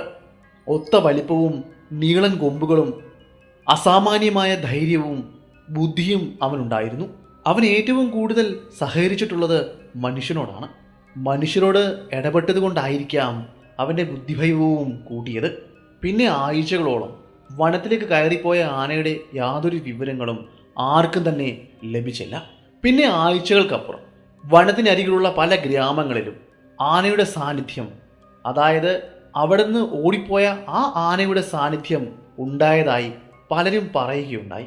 അങ്ങനെ അവനെ കണ്ടു എന്ന് പറയുന്ന ഗ്രാമങ്ങളിലെല്ലാം അവനെ പിടിക്കുവാൻ വേണ്ടി ഒരു സംഘം ആളുകൾ തിരച്ചിൽ തുടങ്ങി. എന്നാൽ ആ സംഘത്തിന് മുന്നിലൊന്നും അവൻ പെട്ടില്ലെന്ന് മാത്രമല്ല, അവനെ കണ്ടെത്തുവാൻ പോലും അവർക്ക് ആർക്കും സാധിച്ചില്ല. ആദ്യകാലങ്ങളിലൊക്കെ അവൻ മനുഷ്യർക്ക് യാതൊരു നാശനഷ്ടമോ ഒന്നും തന്നെ വരുത്തിയിരുന്നില്ല. അവൻ പതിയെ കാടുമായി ഇണങ്ങി ജീവിക്കുവാനാണ് ശ്രമിച്ചത്. എന്നാൽ നാട്ടിൽ വളർന്നു ജീവിച്ച അവന് വനത്തിലെ വനവിഭവങ്ങൾ പോരാതെ വന്ന് കാണണം. അവൻ പതിയെ വനം ഉപേക്ഷിച്ച് പല സമയങ്ങളിലും ഗ്രാമാതിർത്തിയിലുള്ള മനുഷ്യൻ കൃഷി ചെയ്യുന്ന കൃഷിയിടങ്ങളിലേക്ക് വന്നിരുന്നു, അവരുടെ വിളകൾ മോഷ്ടിക്കുവാൻ വേണ്ടി. അല്ലെങ്കിൽ പലപ്പോഴും കൃഷിയിടത്തിലേക്ക് ഇറങ്ങുകയും അവരുടെ കൃഷിയിടങ്ങൾ നശിപ്പിക്കുകയും അതുപോലെ തന്നെ അവരുടെ കളപ്പുരകളിലേക്ക് പോകുകയും അതിനുള്ളിൽ മനുഷ്യർ സൂക്ഷിച്ചു വെച്ചിരിക്കുന്ന ധാന്യമണികൾ അവൻ ആഹാരമാക്കുകയും നശിപ്പിക്കുകയും എല്ലാം ചെയ്തിരുന്നു. പൊറുതിമുട്ടിയ ഗ്രാമീണർ ഇവന് നേരെ പലപ്പോഴും കരിമരുന്ന് പ്രയോഗങ്ങൾ നടത്തിയിരുന്നു. അതായത് വലിയ ശബ്ദത്തോട് പൊട്ടിത്തെറിക്കുന്ന സ്ഫോടക വസ്തുക്കൾ ഇവന് നേരെ വലിച്ചെറിഞ്ഞിരുന്നു. പലതും അവൻ്റെ ശരീരത്തിൽ മുറിവുകളും പൊള്ളലുകളും ഉണ്ടാക്കി. അതൊരു പക്ഷേ മനുഷ്യനോടുള്ള അവൻ്റെ പക വർദ്ധിപ്പിക്കുവാൻ കാരണമായി കാണണം. ആദ്യമായി മനുഷ്യന് നേരെയുള്ള ഒരു ആക്രമണം ഉണ്ടായത് ഉപ്പാരം എന്ന് പറയുന്ന ഒരു ചെറിയ ഗ്രാമത്തിലായിരുന്നു. ലക്കവള്ളിയിൽ നിന്നും ഉപ്പാരത്തിലേക്ക് പോകുന്ന പ്രധാന റോഡിൽ വനവുമായി ചേരുന്ന അല്ലെങ്കിൽ അതിർത്തി പങ്കിടുന്ന ഒരു ഭാഗത്ത് വെച്ചാണ് അവൻ്റെ ആക്രമണം ഉണ്ടായത്. ഒരു വഴിയാത്രക്കാരന് നേരെ എന്തോ ആവശ്യത്തിനു വേണ്ടി ലക്കവള്ളിയിലേക്ക് പോയിക്കൊണ്ടിരിക്കുകയായിരുന്നു അദ്ദേഹം. അയാൾ തിരികെ മടങ്ങി. ഉപ്പാരത്തിലെ തൻ്റെ വീട്ടിലേക്ക് എത്തേണ്ട സമയം കഴിഞ്ഞിട്ടും അയാളെ കാണാത്തത് കൊണ്ടാണ് കുറച്ചാളുകൾ അദ്ദേഹത്തെ അന്വേഷിച്ച് ലക്കവള്ളിയിലേക്ക് പോയത്. അയാൾക്ക് കുറച്ച് ശത്രുക്കൾ ലക്കവള്ളിയിൽ ഉണ്ടായിരുന്നു. എന്തെങ്കിലും കാരണത്താൽ അയാളെ അപായപ്പെടുത്തിയതായിരിക്കും എന്നാണ് അയാളുടെ ഗ്രാമത്തിലെ ആളുകൾ വിശ്വസിച്ചത്. എന്നാൽ ലക്കവള്ളിയിലേക്ക് പോകുന്നതിൻ്റെ ഇടയിൽ പ്രധാന റോഡിൻ്റെ വനവുമായി ചേരുന്ന ഒരു ഭാഗത്ത് വെച്ച് ലക്കവള്ളിയിലേക്ക് കൊണ്ടുപോയ സാധനങ്ങൾ അടങ്ങുന്ന സഞ്ചി കണ്ടതോടെ അവർക്ക് സംശയമേറി. അതിനരികിൽ ഒരു മരത്തോട് ചേർന്ന് മരത്തിൻ്റെ തടിയിൽ രക്തക്കറയും ഒലിച്ചിറങ്ങിയ പാടും കണ്ടു. അതോടെ അവരുടെ സംശയമേറി. അവർ ചുറ്റുപാടും ഒന്ന് തിരഞ്ഞു. കൂടുതൽ തിരയേണ്ടതിൻ്റെ ആവശ്യകത വന്നില്ല. ആന ചവിട്ടി അരച്ച മണ്ണോട് ചേർത്ത ഒരു മനുഷ്യൻ്റെ ശരീരം അവർക്ക് അവിടെ നിന്നും കണ്ടെത്തുവാൻ കഴിഞ്ഞു. അത് ആരുടെ ശരീരമാണെന്ന് പോലും തിരിച്ചറിയുവാൻ പറ്റാത്ത അവസ്ഥയിലായിരുന്നു അപ്പോൾ ആ മൃതദേഹം അവിടെ കിടന്നത്. മണ്ണ്, മാംസം, രക്തം ഒരുപോലെ അരഞ്ഞു ചേർന്ന ഒരവസ്ഥയിൽ. ഈയൊരു സംഭവമായിരുന്നു അവൻ്റെ ഭാഗത്തു നിന്നുമുണ്ടായ ആദ്യ ആക്രമണമായി അവിടുത്തെ ആളുകൾ കണക്ക് കൂട്ടുന്നത്. ഈ കാര്യം പറയുമ്പോൾ എടുത്തു പറയേണ്ട ഒരു കാര്യമുണ്ട്. ഈ ആന തന്നെയാണോ ഇതിന് പിന്നിലെന്ന് യാതൊരു തെളിവുകളും അവർക്കില്ല. എങ്കിലും തലേ ദിവസം ഈ ഭാഗത്ത് വെച്ച് ആനയെ കണ്ടതായി പലരും പറഞ്ഞു.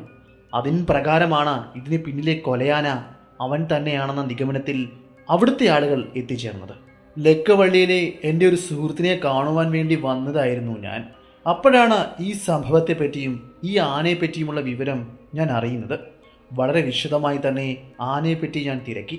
പലർക്കും പല അഭിപ്രായമായിരുന്നു അവനെപ്പറ്റി ഉണ്ടായിരുന്നത്. പണ്ട് അവൻ ഇങ്ങനെയൊന്നും ആയിരുന്നില്ല. നല്ല അനുസരണയുള്ള ചിട്ടവട്ടമുള്ള നല്ലൊരു നാട്ടാനയായിരുന്നു. ഒരുപക്ഷെ അവൻ്റെ ദുഷ്ടനായ പാപ്പാനായിരിക്കാം അവനെ ഇങ്ങനെയാക്കി മാറ്റിയത്. ചിലർ അങ്ങനെ അഭിപ്രായപ്പെട്ടു. മറ്റു ചിലർ പറയുന്നത് വനത്തിലേക്ക് പോയ അവൻ്റെ സ്വഭാവം ആകെ മാറി. വനമിറങ്ങി ഗ്രാമത്തിലേക്ക് വരികയും നാട്ടിലെ വിളകളും കൃഷിയും നശിപ്പിക്കാൻ തുടങ്ങിയതോടെ കലിപൂണ്ട നാട്ടുകാർ അവനെ ഭയപ്പെടുത്തി ഓടിക്കുവാൻ അവന് നേരെ സ്ഫോടക വസ്തുക്കൾ പ്രയോഗിച്ചു. ഒരുപക്ഷേ അതിൽ പരിക്ക് പറ്റിയത് കൊണ്ടായിരിക്കാം അവനോട് മനുഷ്യനോട് ഇത്രയും പക. അങ്ങനെ പല കാര്യങ്ങളും പലരും പറഞ്ഞു. ചിലർ പറഞ്ഞത് വിചിത്രമായ പല കഥകളുമായിരുന്നു. വനത്തിലേക്ക് പോയ അവൻ്റെ ശരീരത്ത് ദുരാത്മാക്കൾ പ്രവേശിച്ചെന്നും മനുഷ്യനോടുള്ള കലി തീർക്കുവാൻ വേണ്ടി ആനയുടെ സഹായത്താൽ ഗ്രാമങ്ങളെ ആക്രമിക്കുന്നതാണെന്നുമെല്ലാമാണ് മറ്റു ചിലർ പറഞ്ഞത്. എന്നാൽ ഇതൊന്നും ചെവിക്കൊള്ളുവാൻ ഞാൻ തയ്യാറായില്ല. എന്നാൽ കൂടുതൽ അന്വേഷണത്തിൽ നിന്നും എനിക്ക് മനസ്സിലാക്കുവാൻ സാധിച്ചത് ഇതാണ്. വനമിറങ്ങി ഗ്രാമത്തിലേക്ക് എത്തിയ അവൻ ആഹാരത്തിന് വേണ്ടി ധാന്യങ്ങളും മറ്റും ശേഖരിച്ചു വെച്ചിരിക്കുന്ന കളപ്പുരകളിലും മറ്റും പോകുകയും അത് തകർക്കുകയും ചെയ്തു. ഭീമമായ നഷ്ടമാണ് അതിൻ്റെ ഉടമകൾക്ക് ഉണ്ടായത്. അതിൽ കലിപൂണ്ട അവിടുത്തെ ആളുകൾ അവന് നേരെ സ്ഫോടക വസ്തുക്കൾ പ്രയോഗിച്ചു. അത് പലതും അവൻ്റെ ശരീരത്തിൽ വന്ന് പതിക്കുകയും മാരകമായ മുറിവുകളും പൊള്ളലുകളും ഏൽപ്പിക്കുകയും ചെയ്തു. അതായിരിക്കാം അവനെ ഇത്രയും മനുഷ്യവിരോധിയാക്കി മാറ്റിയത്. ക്രൂരനായ മനുഷ്യനോട് അതിക്രൂരമായി തന്നെ പെരുമാറുവാനായിരിക്കാം അതിനുശേഷം അവൻ തീരുമാനിച്ചത്. മനുഷ്യൻ്റെ സ്വത്തുവകകളും മനുഷ്യൻ്റെ ജീവനും എടുക്കുന്നതും നശിപ്പിക്കുന്നതുമെല്ലാം ഇപ്പോൾ അവനൊരു ഹരമായി മാറിയിരിക്കുന്നു. ഇതിനോടകം തന്നെ ഏകദേശം 6-7 പേരുടെ ജീവനാണ് അവൻ എടുത്തിരിക്കുന്നത്. കൂടുതലും കാവൽമാടത്തിൽ ഇരുന്നവരുടെ ജീവനാണ് അവൻ എടുത്തത്. കാവൽമാടത്തിനോട് എന്താണ് അവൻ ഇത്രയും പക? അതിൻ്റെ ഉത്തരം എനിക്ക് ഇതുവരെയും കിട്ടിയില്ല. ഞാൻ ലക്കവള്ളിയിലെ എൻ്റെ സുഹൃത്തിനെ കാണാൻ വന്നത് എന്തിനാണെന്ന് ഞാൻ പറഞ്ഞില്ലല്ലോ. എൻ്റെ കൃഷിയിടത്തിൽ നിന്നും കുറച്ച് സാധനങ്ങളുമായി ഒരു കാളവണ്ടി ഞാൻ ഇവിടേക്ക് ലക്കവള്ളിയിലെ എൻ്റെ ഒരു സുഹൃത്തിൻ്റെ വീട്ടിലേക്ക് പറഞ്ഞയച്ചിരുന്നു. അവൻ മുഖേന ആ ഗ്രാമത്തിൽ കച്ചവടം ചെയ്ത് വിറ്റഴിക്കുവാൻ വേണ്ടിയായിരുന്നു ഞാൻ പറഞ്ഞയച്ചത്. എന്നാൽ ദിവസങ്ങൾ കഴിഞ്ഞിട്ടും കാളവണ്ടിക്കാരനെ കാണാത്തതിനെ തുടർന്നാണ് എന്താണ് സംഭവിച്ചതെന്ന് അന്വേഷിക്കുവാൻ വേണ്ടി ഞാൻ ലക്കവള്ളിയിലെ എൻ്റെ സുഹൃത്തിൻ്റെ വീട്ടിലേക്ക് എത്തിയത്. അവിടെ എത്തിയപ്പോഴാണ് ഈ വിവരങ്ങളെല്ലാം എനിക്ക് അറിയുവാൻ സാധിച്ചത്. ഞാൻ ഇവിടേക്ക് പറഞ്ഞുവിട്ട കാളവണ്ടിക്കാരനെയും ആന ക്രൂരമായി ആക്രമിച്ചു. സാധനങ്ങൾ നശിപ്പിക്കുകയും കാളവണ്ടി ഓടിച്ചിരുന്ന കാളവണ്ടിക്കാരനെ അതിക്രൂരമായി കൊല്ലുകയും ചെയ്തു. ഇത് സംഭവിച്ചത് തേവരഹള്ളി എന്ന ഗ്രാമത്തിന് സമീപത്ത് വെച്ചായതുകൊണ്ട് ഇതാരുടെ കാളവണ്ടിയാണെന്നോ ഇതാരുടെ സാധനമാണെന്നോ കാളവണ്ടിക്കാരൻ ആരാണെന്നോ ഒന്നും അറിയുവാൻ ആർക്കും സാധിച്ചില്ല. ഞാൻ തിരച്ചിൽ നടത്തിയപ്പോഴാണ് ഈ വിവരങ്ങൾ അത്രയും എനിക്ക് അറിയുവാൻ സാധിച്ചത്. അപ്പോഴേക്കും ഇവിടെയുള്ള ആളുകളെല്ലാം തന്നെ ആ ഭ്രാന്തൻ ആനയെ കൊണ്ട് പൊറുതി മുട്ടിക്കഴിഞ്ഞിരുന്നു. ആരുടെ ജീവനാണ് ഇനിയും അടുത്തത് അവൻ എടുക്കുവാൻ പോകുന്നതെന്ന ചിന്ത മാത്രമായിരുന്നു അവിടുത്തെ ആളുകൾക്ക് അന്നേരം ഉണ്ടായിരുന്നത്. അവൻ്റെ ഏറ്റവും കൂടുതൽ ആക്രമണത്തിന് ഇരയായത് തേവരഹള്ളി എന്ന ആ കൊച്ചു ഗ്രാമമായിരുന്നു. ആ ഗ്രാമമായിരുന്നു വനത്തോട് ഏറ്റവും അടുത്ത് സ്ഥിതി ചെയ്യുന്നത്. അതിനാലായിരിക്കാം ആ ഗ്രാമത്തെ പല പ്രാവശ്യവും അവൻ ആക്രമിച്ചത്. എന്നാൽ ഇതിലൊരു ചെറിയൊരു കാര്യമുണ്ട്. ആന ആക്രമിക്കുന്ന ഗ്രാമത്തിൽ പിന്നീട് അവൻ ആക്രമണം നടത്തുകയില്ല. കുറച്ച് നാളത്തേക്ക്, കുറേ നാളുകൾക്ക് ശേഷമായിരിക്കാം ആ ഗ്രാമത്തിലേക്ക് വീണ്ടും അവൻ മടങ്ങിയെത്തുന്നതും ആക്രമണം നടത്തുന്നതും. അങ്ങനെ ചിന്തിക്കുകയാണെങ്കിൽ തേവരഹള്ളി എന്ന ഗ്രാമത്തിലേക്ക് വന്നിട്ട് അവൻ ഏകദേശം 1 മാസം കഴിഞ്ഞിരിക്കുന്നു.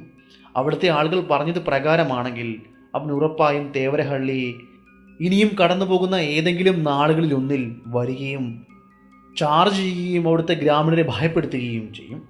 അവർ പറഞ്ഞത് പ്രകാരം തേവരഹള്ളി എന്ന ആ കൊച്ചു ഗ്രാമത്തിൽ ഞാൻ പോകുകയും അവരുടെ കാവൽ മാടത്തിൽ അവർക്ക് വേണ്ടി കാവൽ നിൽക്കുവാൻ തീരുമാനിക്കുകയും ചെയ്തു.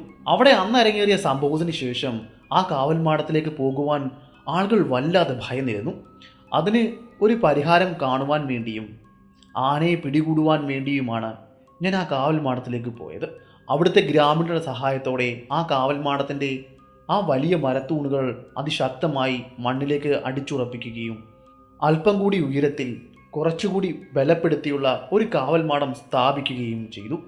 അതിനുശേഷം ഞാൻ അവിടെ അവർക്ക് വേണ്ടി ആനയ്ക്ക് വേണ്ടി കാവൽ നിന്നു. വരുന്ന ഏതെങ്കിലും ഒരു ദിവസം ആ കാട്ടാന ഇവിടേക്ക് വരുമെന്ന് തന്നെയായിരുന്നു എൻ്റെ പ്രതീക്ഷ. അതിനുവേണ്ടി റാന്തലിൻ്റെ വെളിച്ചത്തിൽ ഉറങ്ങാതെ രാത്രികാലങ്ങളിൽ ഞാൻ ആ തണുപ്പത്ത് അവിടെ ചെലവഴിച്ചു. പല പ്രാവശ്യവും എൻ്റെ കൈവശം ഉണ്ടായിരുന്ന ലഹരി പാനീയങ്ങൾ എനിക്ക് കുടിക്കേണ്ടതിൻ്റെ ആവശ്യകത വന്നു. തണുപ്പിൽ നിന്നും രക്ഷ നേടുവാൻ വേണ്ടിയായിരുന്നു ഞാൻ അങ്ങനെ ചെയ്തത്. ഞാൻ എത്ര ലഹരി കഴിച്ചാലും എൻ്റെ കണ്ണുകളോ എൻ്റെ വിരലുകളോ എന്നെ ചതിക്കില്ല എന്ന് എനിക്ക് ഉറപ്പായിരുന്നു. അങ്ങനെ ഒരാഴ്ചയ്ക്കപ്പുറം ഞാൻ പ്രതീക്ഷിച്ചതുപോലെ തന്നെ സംഭവിച്ചു. ആ കാട്ടാന വനത്തിൻ്റെ സമീപ പ്രദേശത്ത് വന്നതായി ഒരു ഗ്രാമീണൻ എന്നെ അറിയിച്ചു. അവൻ ദൂരെ നിന്ന് കണ്ടു എന്നാണ് പറഞ്ഞത്. ഉറപ്പായും അവൻ ഇന്ന് രാത്രിയിൽ അല്ലെങ്കിൽ നാളെ വനത്തിൻ്റെ അതിരി ചേർന്ന് നിൽക്കുന്ന ആ വലിയ പാടശേഖരത്തിലേക്ക് വരുമെന്നും അവിടെ ഉണ്ടായ കൃഷിവിളകളെല്ലാം നശിപ്പിക്കുമെന്നും അതിനുശേഷം അവൻ ഗ്രാമത്തിലേക്ക് കടന്നു വന്ന് ആരെയെങ്കിലുമൊക്കെ കൊലപ്പെടുത്തുമെന്നും അവർ പറഞ്ഞു. അന്ന് രാത്രിയിൽ എൻ്റെ റൈഫിലും എടുത്തുകൊണ്ട് വിഞ്ചസ്റ്റർ 405 എടുത്തുകൊണ്ട് ഞാൻ ആ കാവൽ മാടത്തിനുള്ളിലേക്ക് പ്രവേശിച്ചു. ഇക്കുറി ഒന്നേപോലെ തന്നെ 2 റാന്തലുകളായിരുന്നു ഞാൻ കയ്യിൽ കരുതിയിരുന്നത്. പിന്നെ എൻ്റെ റൈഫിളിൽ എൻ്റെ കൈവശമുണ്ടായിരുന്ന ടോർച്ചും ഞാൻ ഘടിപ്പിച്ചു. അത് പ്രവർത്തിക്കുന്നുണ്ടെന്ന് ഞാൻ ഉറപ്പുവരുത്തി. അങ്ങനെ ആ കാവൽമാടത്തിൽ ഇരുന്നു കൊണ്ട് അന്നത്തെ തണുപ്പുള്ള രാത്രിയിൽ എൻ്റെ ഫ്ലാസ്കിൽ നിന്നും ഒരു ചൂടുള്ള കാപ്പി പകർന്നു കുടിച്ചുകൊണ്ട് അവനു വേണ്ടി കാത്തുനിന്നു. എൻ്റെ ചെവി ഞാൻ കൂർപ്പിച്ചു വെച്ചിരുന്നു, ഒരു ചെറിയ ശബ്ദത്തിന് വേണ്ടി, അവൻ്റെ സാന്നിധ്യം മനസ്സിലാക്കുന്നതിനു വേണ്ടി. അങ്ങനെ മണിക്കൂറുകൾ ഞാൻ തള്ളി നീക്കി. പതിയെ ഉറക്കം എൻ്റെ കണ്ണുകളിലേക്ക് വരുവാൻ തുടങ്ങി. സമയം അപ്പോഴേക്കും അർദ്ധരാത്രി കഴിഞ്ഞിരുന്നു. ഇനിയും ഒരുപക്ഷെ അവൻ ഇവിടേക്ക് വരില്ല എന്ന് എൻ്റെ മനസ്സ് എന്നോട് പറഞ്ഞു. എൻ്റെ കൈവശമുണ്ടായിരുന്ന റൈഫിൾ കാവൽ മാടത്തിൻ്റെ ഒരു മൂലയിലേക്ക് ഞാൻ ചാരി വെച്ചു. അതിനുശേഷം ഞാൻ അവിടേക്ക് പതിയെ കിടന്നു. എൻ്റെ കണ്ണുകളിലേക്ക് അപ്പോഴേക്കും ഉറക്കം വല്ലാതെ തള്ളിക്കയറി വന്നിരുന്നു. എന്നെ വലിച്ച് ഉറക്കത്തിലേക്ക് കൊണ്ടുപോകുന്നത് പോലെ എനിക്ക് തോന്നി. അങ്ങനെ ഏകദേശം കുറച്ചു സമയം ഞാൻ ഉറങ്ങിക്കാണണം.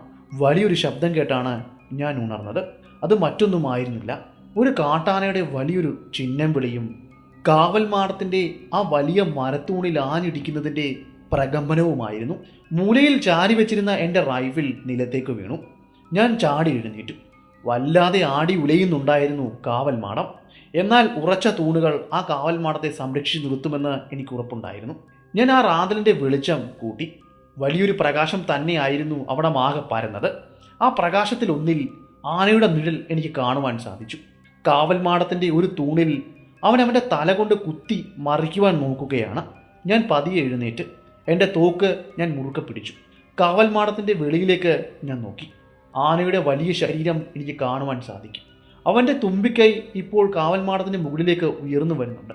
അവൻ പതിയെ തുമ്പിക്കൈ കൊണ്ട് തടയുകയാണ്, വലിച്ച് എന്നെ പിടിക്കുവാൻ വേണ്ടി. പതിയെ എൻ്റെ റൈഫിൾ ഞാൻ അവൻ്റെ തലയുടെ നേരെ ചൂണ്ടി. കൃത്യം അവൻ്റെ തലയുടെ നേരെ, വളരെ ക്ലോസ് റേഞ്ചിൽ. വിഞ്ചസ്റ്റർ 405-ൻ്റെ സ്ഫോടക ശേഷിയെപ്പറ്റി ഞാൻ നിങ്ങളോട് പറഞ്ഞു തരേണ്ടതിൻ്റെ ആവശ്യകത ഉണ്ട് എന്ന് എനിക്ക് തോന്നുന്നില്ല.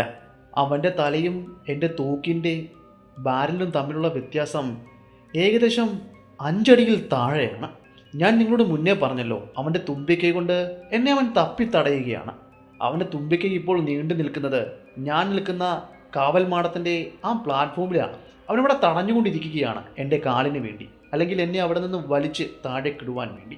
അവൻ്റെ തുമ്പിക്കൈകളിൽ ഒന്നും എൻ്റെ കാലോ ശരീരമോ തടയാത്ത രീതിയിലും കിട്ടാത്ത രീതിയിലുമാണ് ഞാൻ അവിടെ നിൽക്കുന്നത്.